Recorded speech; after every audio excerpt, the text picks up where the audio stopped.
Welcome to Conversations with Barbara.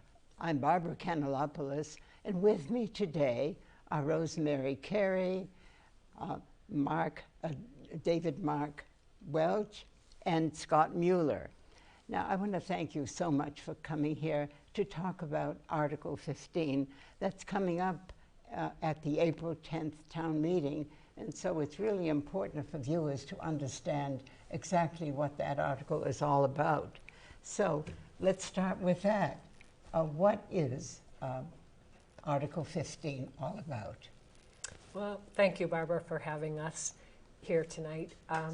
Article 15 asks town meeting members to vote to allow soil testing for offshore wind developers to conduct feasibility tests for possible cable landing, connecting the offshore wind array to the grid. It's only temporary access to do the soil testing. The soil testing would be completed in a matter of a couple of weeks with minimal disruption to the community. And the town meeting would vote on it, but the select board would still have a say in whether that testing can go forward. But, okay. I see. So, David, then, what does this mean in terms of the select board's decision? So, thank you again for having us. It's great to have a chance to talk about this article. It's important to recognize this is really an advisory motion that would go to the select board. So the town meeting doesn't have the power to authorize the soil testing directly. But what we would be saying with a yes vote is telling the town that town meeting believed that soil testing should go forward. And town meeting and the select board would then vote, hopefully, to allow soil testing for these companies. And so that this is really just a first step, Scott, from what I understand, from what you've been saying. It's just a first step? Absolutely. And again, appreciate the opportunity to be here. But yes, this is the, when you plan and permit and go to complete a project such as these offshore wind projects, it's a very long process. It takes years to do. And we're really just in the preliminary stage. So we just want the select board's decision to deny access to the one property for a particular wind project, I think just sends the wrong message that Falmouth is not open for business. I think we should be doing everything possible to combat climate change, and where appropriate, partnering with wind developers in order to provide net benefits to Falmouth. Mm-hmm. So then the first step here is to allow the soil testing to proceed. And we might as well ask too, who are proposing, who are the people who are petitioning town meeting for this approval? Yes, well, the three of us are petitioners, and we have 4 more petitioners. And we represent multiple precincts in Falmouth. We're all Falmouth residents, obviously. Parents, grandparents, an attorney. Some of us are involved in town committees.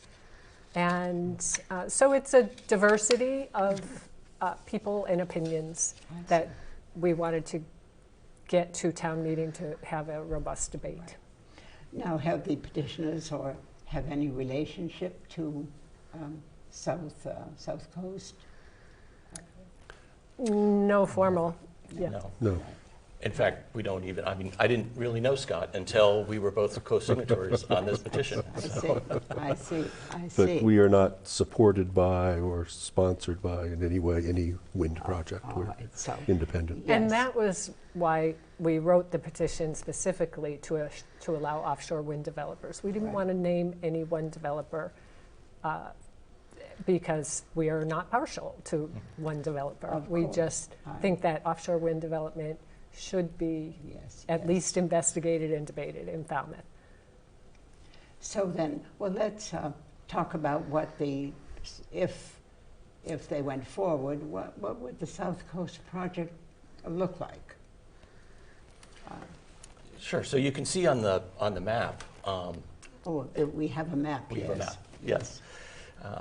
The colorful bars underneath Cape Cod there are the various offshore continental leases that the federal government has made available to wind developers. So these have already cleared all the various kinds of regulatory hurdles, and that is an allowable place to put up turbines. And different companies, South Coast Wind has bid and won the rights to develop one of those regions, the purple one that's down there towards the bottom. And what their proposal is to do that can generate a fair amount of energy. So they estimate 2,400 megawatts of energy, which is more energy than can be put in at any one single connecting point. So they'll need to run 2 connectors up. As you can see, it's got to go up into Massachusetts in some way. That's the direction that the things are going. One is going to go over to a town called Portsmouth, Rhode Island, where it'll make landfall. They will horizontally dig underneath a beach into the town of Portsmouth, come up on a road that's going to parallel a residential neighborhood and shoot up that road through a golf course and then on to Brayton Point, where they'll make the electrical connection. Their proposal is that the other half of their energy needs would come up to Falmouth and would land in the Falmouth Heights area, again through the same sort of horizontal drilling underneath the beach, and then would come up and then would move up one of various roads depending on the final decision to a connecting point in Falmouth. So that you just described the site for the landfall. Has South Coast looked at any other areas for the landfall, for the cable landfall? Yes, they have quite a few places all along, Falmouth. Yes. Sort of an obvious point was, of course, Surf Drive, but Surf Drive is already pretty full of all of the cables that are servicing Martha's Vineyard. They recently put in a whole new electrical cable down there, and then there are other sites where there's eelgrass, there's conservation areas, there's environmentally sensitive areas. Right. So, And the project, the South Coast project, did consider 15 landfall locations, including 10 of which were in Falmouth. And they also looked at various offshore routes, onshore routes. So it was, product of several years of intensive study that they came up with the sites. so Rosemary, is there going to be any cost to Falmouth residents, either financial or otherwise? No cost to do the soil testing at all. The wind developer, carries that. No disruption of No disruption. activity? So the soil testing is done over a matter of weeks. It's manual digging for the boreholes that are 4 feet deep, I see. Yeah. foot and a half wide. 1.5 square feet Yeah, You're right. of total yeah. volume. So they're very not- minor, and yeah. then the land is returned to its original state or better. It's literally just a person and a shovel. I digging the see, hole. really. So what are the benefits then? There are so many benefits. Okay, thank you for that question. First of all, it will allow Falmouth to continue investigating all of the benefits, a yes vote on Article 15. And there are enormous economic benefits. If we are to look at other projects like Vineyard Wind in Barnstable, they were awarded a very generous host agreement that helps with their municipal challenges. And we can expect at least that. We don't have any knowledge of the host agreement. We're just petitioners. Right. But you can do the math that Mayflower Wind is a larger project than Vineyard Wind. So they're would likely be very generous benefits Right. to the town. Plus, jobs, good union jobs, the need for private contractors, stimulus to restaurants, local businesses, with the influx of workers who are getting paid a good wage. So it's all you're- good for the yeah. town. So then it's important for Falmouth to host a cable connection here. And Yes. you referenced earlier another community, and that they're probably benefiting from it. That's ongoing work, so they haven't broken I ground see. necessarily yet. But I yes, see. that would be the same sort of thing with a community engagement relationship with, in this case, South Coast Wind, but with any of these different wind developers. I mean, that's the way that they operate.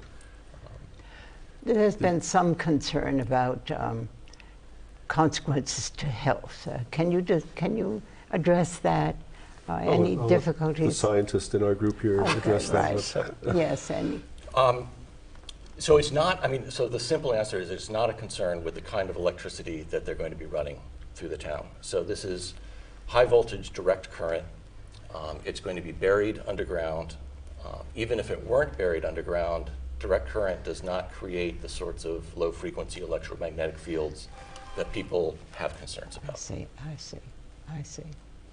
So then, well, how about the possibility that this will open up a flowing of developers who will want to come and do the same kind of thing? Is there any chance that this will be overwhelmed with Yeah, we developers like talked about Southern? that when we were crafting the petition, the warrant article.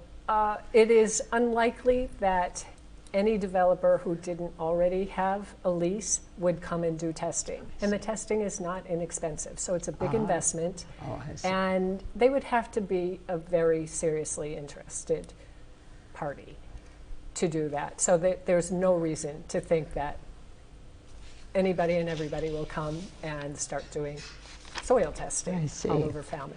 If you remember the map, there are 9 leases and they're all spoken for. Oh, I So see. that's really kind of the limit. I see. So, yeah, that's not anything to worry about then. And even if there were additional developers that were interested in Falmouth as a site, the select board still has to approve that. The town has to I see. approve that. I see. It's not as though this somehow magically opens the floodgates. This Article 15 is, just requesting that the select board basically change their mind, and in order to allow a full vetting of all the cost and benefits of the project, rather than kind of shutting down the dialogue Right, exactly. in the initial stages. So, am I right to think of this as a kind of modest proposal? We certainly think so. We think it's modest. Yeah. Yeah, Yeah. A modest We're not- proposal? it's a small step, A small an step. important one, but like Scott just said, it keeps the door open so we Yes, can yes. continue to assess whether this is advantageous to Falmouth. But it also, I'd like to go back to the benefits. In 2020, town meeting voted to approve a climate emergency declaration, Oh, yes. basically saying we're in a climate emergency and we direct all departments and committees to make decisions with climate change in mind and reduce greenhouse gas emissions. This is probably the biggest opportunity Falmouth will ever have to reduce greenhouse gas emissions. If we put solar on every household in Falmouth, it wouldn't come close to Really? the impact that this could have. So it also is part of the law, the state climate law that was passed in 2022. The Commonwealth needs to reduce emissions by 2050 to net zero. And they won't be able to do it in the time frame we need without moving offshore wind forward. Oh, I see, I see. Now, And if I could just add on the benefits, Yes. I did want to point out that, at one point in time, 30 years ago, when offshore wind was just starting in Europe, it was at a premium cost because it was a developing technology and they were still figuring out how to do it. That has dramatically changed in the last 10 years. And in the last purchase power contract that the Massachusetts DPU reviewed for offshore wind, it was a 1,600 megawatt project, and the DPU found that over the life of the contract that would produce $1.28 billion of savings for Massachusetts ratepayers. That's considerable. Yeah, we're talking about real money. Yes. Yes. Right. That's about the same, a little bit larger than this current project, but about the same Yeah, scale. right. So that's the numbers that we're thinking about. And we understand that there are entities. I'm thinking now of an entity called ISO, and I'll leave that to you to explain that, which seems to me having to do with the feasibility of programs. How does that, what role does that play? Okay. ISO New England stands for Independent System Operator New England, and they manage the transmission, the electric power grid in the region. These independent system operators, are all across the country in different regions. They came about as the result of the federal government's efforts to introduce more competition in the generation of power now 40, 50 years ago, and to allow open access to that transmission grid, which is actually owned by individual utilities, but the ISO is kind of a manager, regulator that day to day runs the grid. The way it relates to this project is that when you want to interconnect a piece of transmission or a generation unit to the grid, you have to go to the ISO, a developer has to go to the ISO. They propose perhaps a certain number of potential interconnection sites. And the ISO then has to conduct what they call a feasibility study. And those can take quite long. The first thing the ISO does is tell you where you are in the queue, because there's a lot of demand these days for interconnecting to the grid. So you may have a significant delay there. And in the feasibility study, the ISO looks at the particular interconnection point and evaluates how that will impact the system, if there are any new facilities that will be required in order to add that load, and also if there are upgrades and what the cost would be of those upgrades.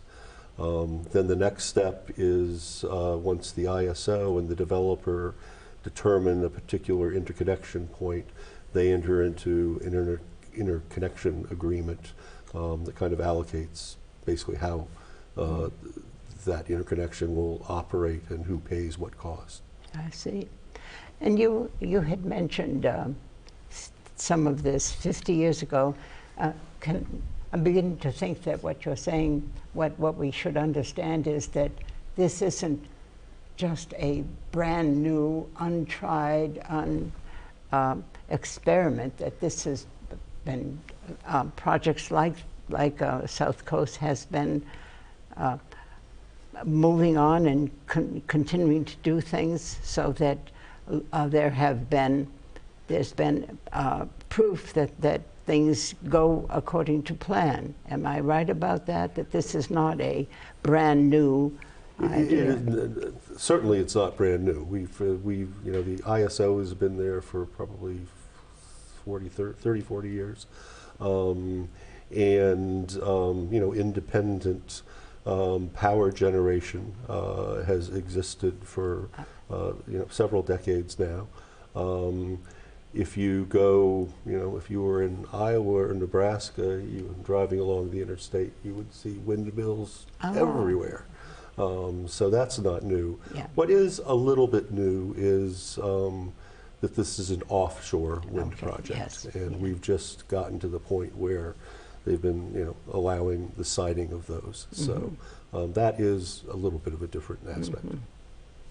But the demand for energy requires looking forward and looking for other sites. Yes, and particularly the focus is on clean energy and Yes. renewables. And the necessity of making landfall, I mean, that's the challenge of offshore wind. Yes. Right? I mean, you look at the All map, right, yeah. all of those cables have to come in somewhere. And the southern coast of Massachusetts is full of beaches and communities. Right. People talk of the Brayton Point landing as if it's landing in an industrial area. It's not. It's the interconnection point is at the Brayton Point power plant, but the actual landfall is in a neighborhood. The Vineyard Wind made their connection point at Craigsville Beach recently. There's disruption. I just read in the Cape Cod Times. I mean, there's disruption to traffic. People are inconvenienced, and then they're going to pave it over, and then it's going to all be over. But all of these connection points are going to go through neighborhoods. There's just no other way around it. Could I add that the disruption, any disruption would happen in the off-season. And even Right. what defines off-season is up for debate. Because Falmouth is a very lively town up until Yes, October or exactly. so. Right. So that, when the summer traffic is gone, and that's when the construction would occur, during the winter, essentially. I'm inconvenienced every day on Shore Road because of the power lines that they're running to Martha's Vineyard. And I know that someday it'll be over, and then they'll have power, and we'll move on. Yes. I think it's been pointed out that, that as life continues and our population needs, that perhaps convenience is a luxury we can't afford. And we're not talking about a major inconvenience that is not going to, everything will be restored. So it sounds as if what you're saying is that this is, well, feasible, quite feasible. And in terms of the inconvenience, it's particularly for the cable itself, it's really a one-time event. Yeah. They will have to drill, they will have to dig up and place the cable, but at the end of the day, they will replace whatever vegetation had to be dug up. And they say that the only thing that you'll really see is a manhole cover. Really? Besides that, everything will be, Right. quite a few feet underground. Yes. I actually visited Cobell's Beach. during construction and later. And during construction, yes, there were lots of trucks around, lots of heavy equipment, but to me, it said, wow, all those people are working.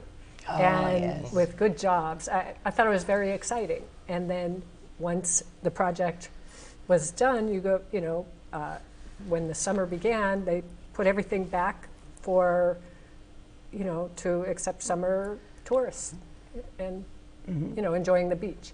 So you would never know anything happened. One thing that comes up quite often in public discussions is noise. Is noise going to be an impact? Well, I don't know, somebody else? I can Okay, answer okay, that okay. one. Yeah. So some people have been saying that the substation itself would have noise levels of up to 70 decibels. That is completely unfounded. We talked to South Coast Wind, and they said they would, at minimum, have to adhere to state regulations of 10 decibels. And Falmouth has an even lower threshold, and that's 6 decibels. And as a good neighbor, would adhere to that. Sure. So, yeah, that's just one of the things that we hope will come out at town meeting floor, that there's some misinformation out there. We want to correct it and make people feel more comfortable. if this project were to be approved. But right now, it's just about the soil Yes, testing. yes. Yeah. Yeah. Let's go back again to, full circle back to the beginning. Article 15 is only asking, well, you explain, what are you asking town meeting to do? So we're asking town meeting to advise the select board that is the sense of the town that we should move forward with allowing soil testing All right. by wind Right. developers. And it's the function, the only select board is the agency that is the only one that allows public land, town-owned land. Is that it? The select board has, according to Yeah. town council, the Right. select board has jurisdiction The- over parcels of land that are owned by the town. Right. So, I mean, if it was a private property, a project would go to the property owner. In this Right. case, the property owner is the town, so it's the select board The select board. who makes that decision. And also, for viewers who don't know the backstory, what were the reasons why the select board did not want South Coast to go forward?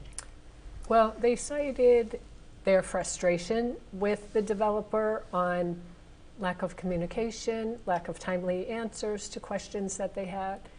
We get that. That's very frustrating. But nonetheless, we still think this is too important to shut down over that, and that the relationship can and should be restored, if not with South Coast Wind, with a developer. I see. And I'm sorry, I forgot my train of thought. Yes, yes. Well, if I could, another reason that at least one of the select board members indicated was that he was voting because of the objections of Falmouth Heights residents and Oh, yeah, abutters to the yes. project. And I totally agree that their views and concerns should be, heard and fully aired and evaluated. I just think the decision of the select board is a bit premature, and that we're cutting off a valuable dialogue that could prevent that, could be in the interest of the town as a whole, as opposed to a particular neighborhood. Yes, yes. And I think that in our conversation now, have you addressed some of those arguments from those who do not want to see this go forward? It seems to me that noise factor, cost. Was there any other argument that you would like to address? Any? I think, originally there were concerns about high voltage alternating current. Oh yes, and yeah, that was huge. that would be a whole nother debate, but luckily it just isn't a debate at this point. The I see. high voltage direct current is just not a health hazard Yes, at all. yes. There have been some discussions about the potential environmental impact of the substation where the connection point yes. would be. Again, potentially some misinformation there about, emphasizing it as an industrial area. There are other substations all over the state that make these sorts of connections. Okay. The technology is proven and known how to do it, and secondary containment and other sorts of things that it's really not a threat. So, what do you think? How is it going to go? Are you optimistic when, on April 10th, when town meeting discusses this? Do you feel as if that the Article 15 will be approved? I feel optimistic because of town meeting's record on voting for pro-climate measures. We voted to approve the stretch code, which allowed us to become a green community, voted to create a new position for a sustainability director, voted several times to advance solar energy in town, and declared the climate emergency. So this vote is consistent with the town meeting members who voted for those articles before. Yes. Yeah. Yes. So you're hoping that the right information or good information will help people arrive at a good decision. Good. Well, I certainly, now, is there some final statement that you'd like to have viewers know about, something else that perhaps we haven't covered about Article 15? I would just say that, in my view, Falmouth is on, the front lines of the battle against climate change. We have over 50 miles of coastline, and we're facing increasing sea levels. And we should be looking for every opportunity possible to address that situation. And we should, give these projects a, full vetting, public discourse, hear the cost and the benefits, and then make the decision, as opposed to turning down, a preliminary step such as soil testing. Okay. And David, did you want to add to that? I think Scott said it very well. Right. Rosemary? I would add that this is a vote for future generations. It tells younger people starting careers that there will be good jobs here in Falmouth, that our leadership, our town meeting members care about their future and want to make a decision that has them in mind. Well, I want to thank you very much for taking the time to come here and talk about a very important issue in town. And viewers, thank you very much for being with us. I look forward to having you join us again next time on Conversations with Barbara. Thank you. Thank you.